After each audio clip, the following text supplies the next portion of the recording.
NCR के लोग इन दिनों दोहरी मार से गुजर रहे हैं। एक तरफ प्रदूषण का खतरा है तो दूसरी तरफ डेंगू की मार।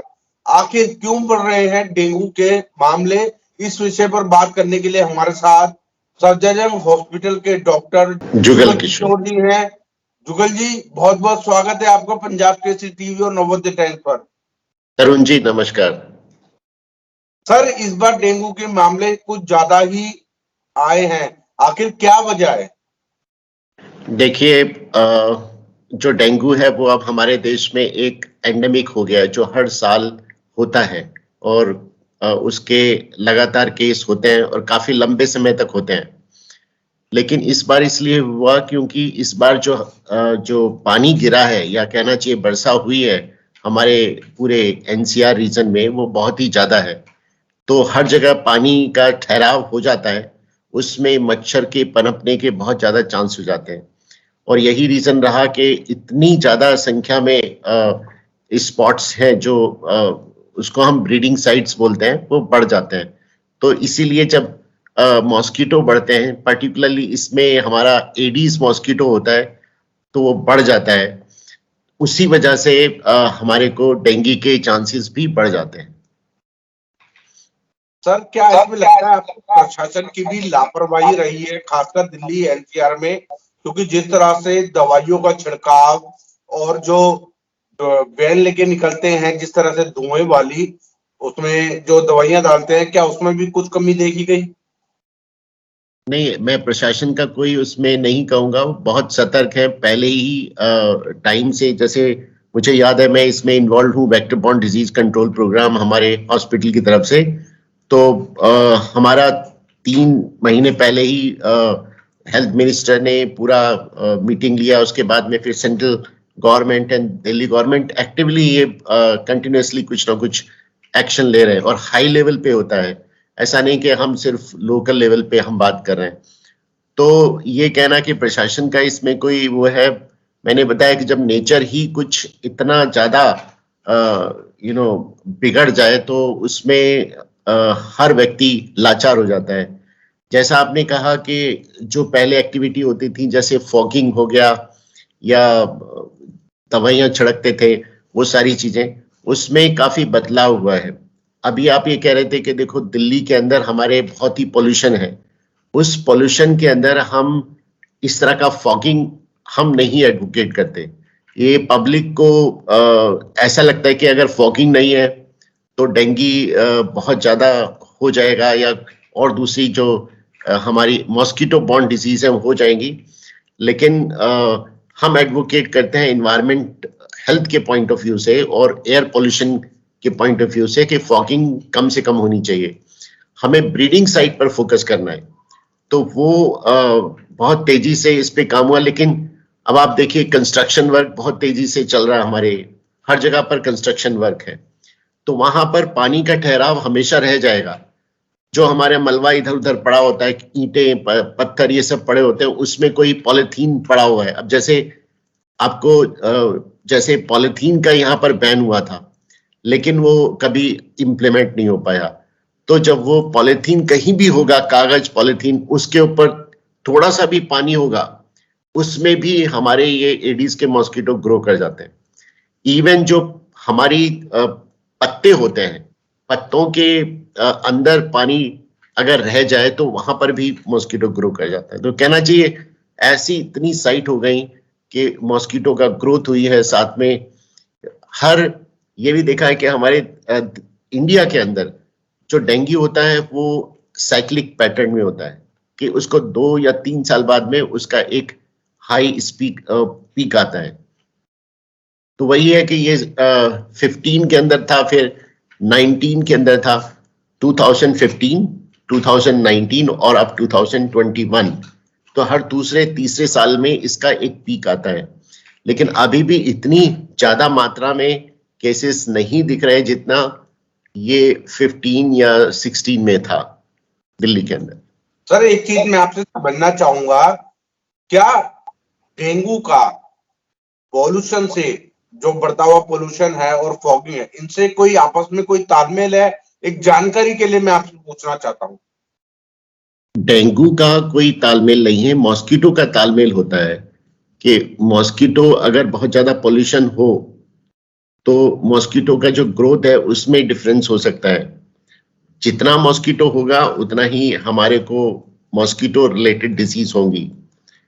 ये पोल्यूशन अगर हम कहें कि जैसे प्रदूषण में पार्टिकुलेट मैटर होते हैं जिसकी वजह से हम पोल्यूशन कह रहे हैं, या फिर उसमें स्मोक है, तो वो हमारी रेस्पिरेटरी प्रॉब्लम करता है, आंखों का प्रॉब्लम करती है, नाक के अंदर वहां जो रेस्पिरेशन है उसमें प्रॉब्लम करेगा। अगर ज्यादा होगा तो हमारे हेडेक होने लगता है, वो है। अदरवाइज डेंगू का इसमें कोई रिलेशन नहीं है। सर, एक चीज, जो डेंगू के शुरुआती लक्षण होते हैं वो कोई व्यक्ति कैसे पहचाने उसे, ताकि डॉक्टर पे वो जल्दी पहुंच सके? इसमें सबसे इंपॉर्टेंट जो लक्षण है या साइन सिम्टम्स होंगे वो हमारे आंखों के पीछे दर्द होता है और फीवर होता है। उसके बाद में उसको जोड़ों में और पूरे शरीर में उसको दुखन होती है, जोड़ों में खास तौर से, और कमर के अंदर दर्द होती है, रीढ़ की हड्डी में उसको दर्द होता है। तो सॉरी, इसीलिए इसको हम ब्रेक बोन डिजीज भी बोलते हैं। और ये कंटिन्यूअसली 4-5 दिन चलता है, जिसमें देखा गया कि उसको डिहाइड्रेशन भी हो जाएगा और फिर उसको फीवर कम हो जाता है और उसके बाद में फिर एक दूसरे लक्षण शुरू होता है। तो ये देखा गया कि इसमें 3 तरह से होता है। एक तो फीवर है, डेंगी फीवर बोलते हैं।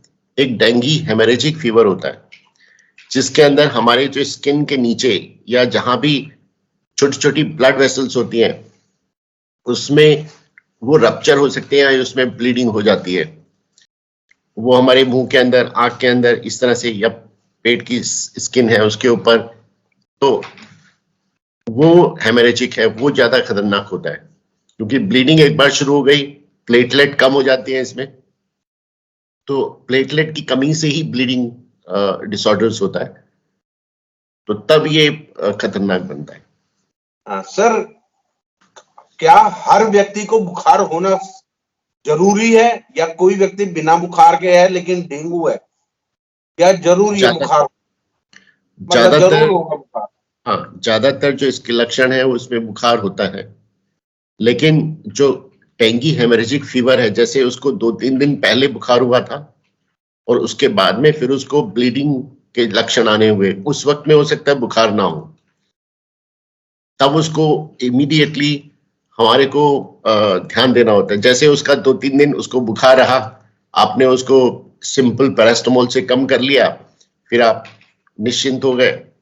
लेकिन इंटरेस्टिंग है कि इसके अंदर उसके बाद में भी उसको फॉलो अप अच्छे से करना चाहिए, नहीं तो ब्लीडिंग डिसऑर्डर शुरू हो गया उसको कहीं भी, जैसे उसके ब्रश करते हुए ब्लीडिंग हो सकती है, या उसको उल्टी ब्लीडिंग की हो सकती है, या फिर आप उसको जो स्टूल है वो बिल्कुल ब्लैक कलर का होगा, पेट में दर्द शुरू हो जाता है।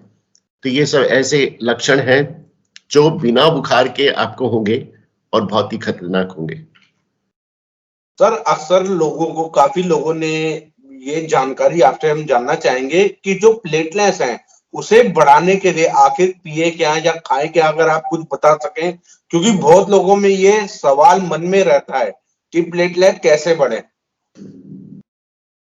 ये देखा गया कि बहुत हमारे देश में बहुत तरह की पद्धति है, तो वो तरह तरह की जो ट्रीटमेंट मॉडलिटी है उसके हिसाब से बोलते हैं, लेकिन एलोपैथिक सिस्टम में प्लेटलेट अगर आपके एक लेवल से कम हो जाए तो हमारे पास में तरीका है कि हम प्लेटलेट चढ़ा देते हैं, प्लेटलेट कंसंट्रेट कर और उसको पेशेंट के अंदर डाल देते हैं, तो इम्प्रूव कर जाता है।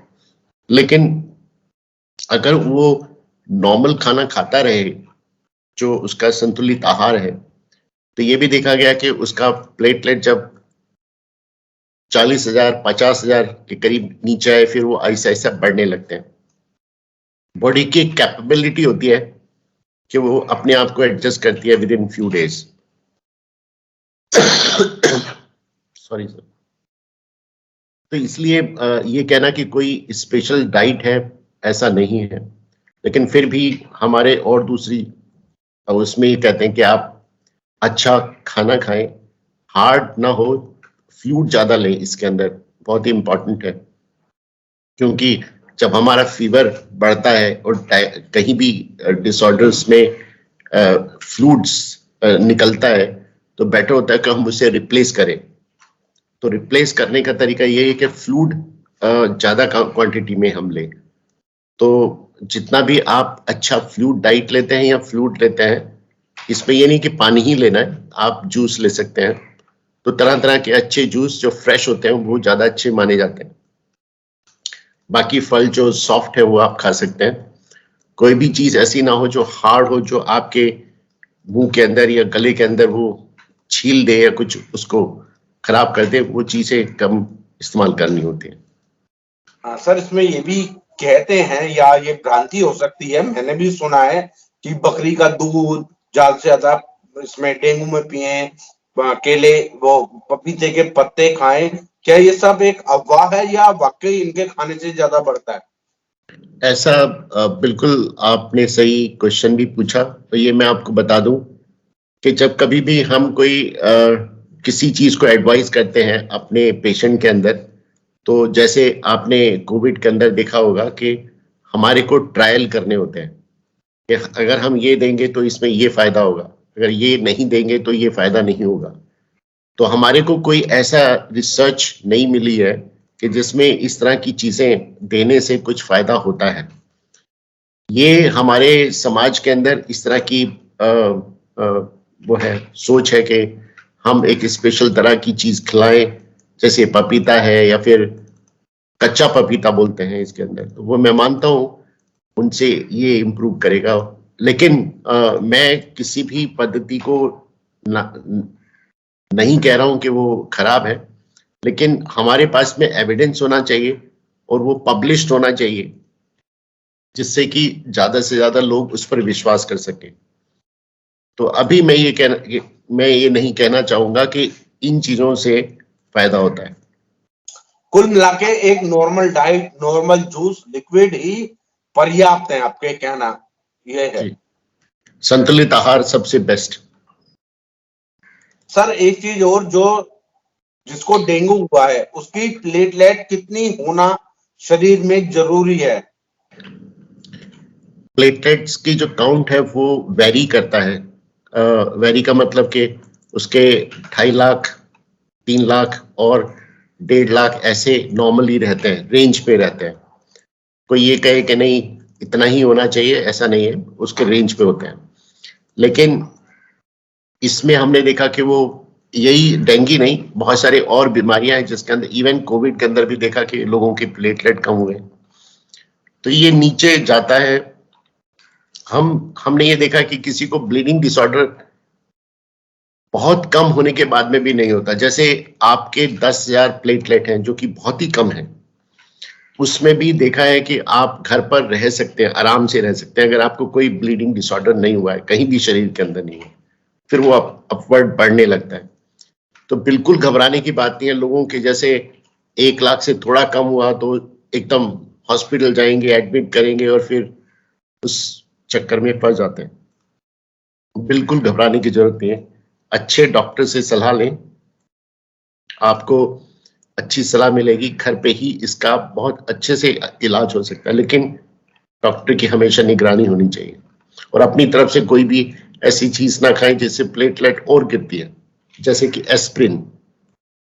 तो ये नहीं कि आपको कोई भी दर्द हुआ है, बुखार हुआ है, तो आप अपनी मर्जी से दवा खाना शुरू कर दें।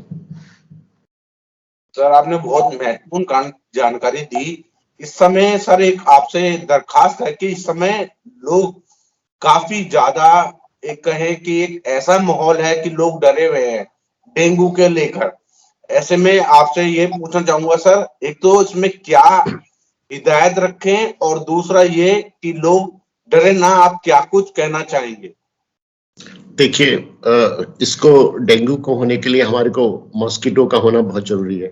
अगर मॉस्किटो हम बिल्कुल कम रखें आसपास तो हमारे को ये नहीं होगा। और इसीलिए फोकस हमेशा हर गवर्नमेंट का यही होता है कि मॉस्किटो को हम ना होने दें।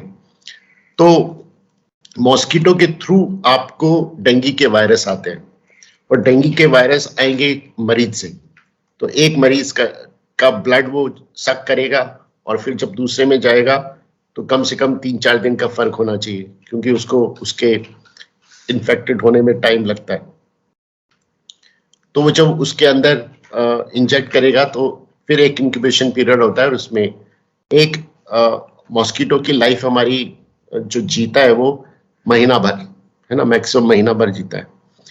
और टेम्परेचर पे भी निर्भर होता है। और ये जो हमारी ह्यूमिडिटी है, आजकल बहुत बारिश हुई, अभी तो खुश्क हो गया, लेकिन बारिश हुई उसकी वजह से ह्यूमिडिटी बहुत अच्छी रही, उसमें भी मॉस्किटो ग्रो करता है। तो आप मॉस्किटो के जितने भी ब्रीडिंग साइट्स हैं हमेशा ध्यान रखें कि उन्हें कम करें। फिर यह है कि आप अपने आप की सुरक्षा करें। सबसे बेस्ट सुरक्षा इस पॉल्यूशन को देखते हुए घर में किसी तरह का धूप या धुआं करने की जरूरत नहीं है। मॉस्किटो को भगाने के लिए आपको मॉस्किटो नेट का इस्तेमाल करना चाहिए। सब लोगों को मॉस्किटो नेट इस्तेमाल करने चाहिए। आजकल बहुत अच्छे नेट हैं अवेलेबल, साथ में long acting insecticide treated bed nets हैं, जो जिसके ऊपर हमारी इंसेक्टिसाइड लगी होती है, वो वैसे ही मॉस्किटो को पास नहीं आने देती। और दिन के अंदर आप अपने पूरे कपड़े पहन के रखें, ये नहीं कि आप वैसे तो आप ठंड हो गई है तो बहुत अच्छी बात है। ये जो प्रॉब्लम है मुझे लगता है कि बहुत जल्दी कम होनी चाहिए, क्योंकि सर्दी में जब टेम्परेचर नीचे होता है तो वैसे ही मॉस्किटो ग्रो नहीं करता। ये देखा गया 16 डिग्री टेम्परेचर अगर कम हो जाए बाहर का तो ये मॉस्किटो ग्रो नहीं करता है। तो ठंड में ये चांसेस इसके अब कम हो जाएंगे, जितना जल्दी ठंड होगी उतना ही कम होंगे। तो ये टाइम बिताने के लिए या इसको करने के लिए आपको मॉस्किटो से बच के रहना है, अपने पूरे कपड़े पहनने हैं, और अगर बुखार हो जाए तो अपने आप दवा ना लें, डॉक्टर की सलाह लेकर ही आप दवा लें, क्योंकि उल्टी सीधी दवा लेने से आपके प्लेटलेट नीचे हो सकते हैं। अच्छी बात यह है कि डायग्नोसिस अवेलेबल है, हम डायग्नोसिस कर सकते हैं डेंगू का बड़े आराम से, और साथ में इसका पूरा इलाज है। प्लेटलेट कम हो जाए तो उसको प्लेटलेट को डाला जा सकता है, लेकिन अनफॉर्चुनेटली अभी भी हमारे पास में डेंगू का वैक्सीन नहीं है। तो अगर लोग चाहें और सब लोग मिलकर, या कहना चाहिए एक डिमांड पैदा हो, तो जैसे हमने कोविड का कुछ महीनों के अंदर वैक्सीन बना लिया, उसी तरह से अगर हम उसके पीछे लग जाएं तो डेफिनेटली हम डेंगू के अगेंस्ट भी वैक्सीन जल्दी बना सकते हैं। डेंगू के केस ना हो इसके लिए समाज में जागरूकता भी बहुत जरूरी है। एक आखिरी सवाल सर आपसे, ऐसा सुना है बहुत लोगों से, और मैं आपका इंटरव्यू जब करने से पहले लोगों से बात कर रहा था, एक ये भी अफवाह कह लीजिए या फिर सच्चाई है, आप बताएंगे कि डेंगू का मच्छर क्या सिर्फ दिन में ही काटता है, शाम में नहीं? जी, बिल्कुल, आपने बिल्कुल सही पॉइंट किया। ये जो एडीज मॉस्किटो है, ये एक तो साफ पानी में होता है, इसलिए मैंने आपको बताया कि डिफरेंट जगह पर बारिश का पानी पड़ा हुआ है या तो उसमें होगा। गंदे पानी में ज्यादातर ये एडीज नहीं होता। घर के अंदर जो हम फूल पत्ते और ये सब चीजें प्लांट ग्रो करते हैं उसके अंदर भी मिलता है। दूसरा ये कि ये टाइगर मॉस्किटो कहलाता है। इसके ऊपर जो स्ट्रिप्स होती है तो कोई भी व्यक्ति इसको पहचान सकता है। ये जो इसका फीमेल मॉस्किटो है वो रात में नहीं काटता बल्कि दिन में काटता है, तो इसलिए ये इसका एक फीचर है। तो अगर आप अपने आप को दिन में अपने आप को ठीक रखते हैं, जैसे जाली के दरवाजे रखें, अगर आप सो रहे हैं तो डेफिनेटली ये नहीं कि भाई कुछ लोग दिन में अगर आराम करना चाहते हैं तो वही है कि आप मॉस्किटो नेट करेंगे, रात को आप मॉस्किटो नेट इस्तेमाल कीजिए, और दिन के अंदर अपने आप पूरे कवर करके रखिए अपने कपड़े। और एकदम कोशिश रहे कि आपका रूम अगर साफ रहता है और आप वेंटिलेटर रहता है तो मॉस्किटो ज्यादातर नहीं होता है। बहुत बहुत शुक्रिया सर, पंजाब केसरी टीवी और नवोदय टाइम से बातचीत के लिए और ये महत्वपूर्ण जानकारी साझा करने के लिए बहुत बहुत धन्यवाद sir. Thank you Tarun, thank you very much.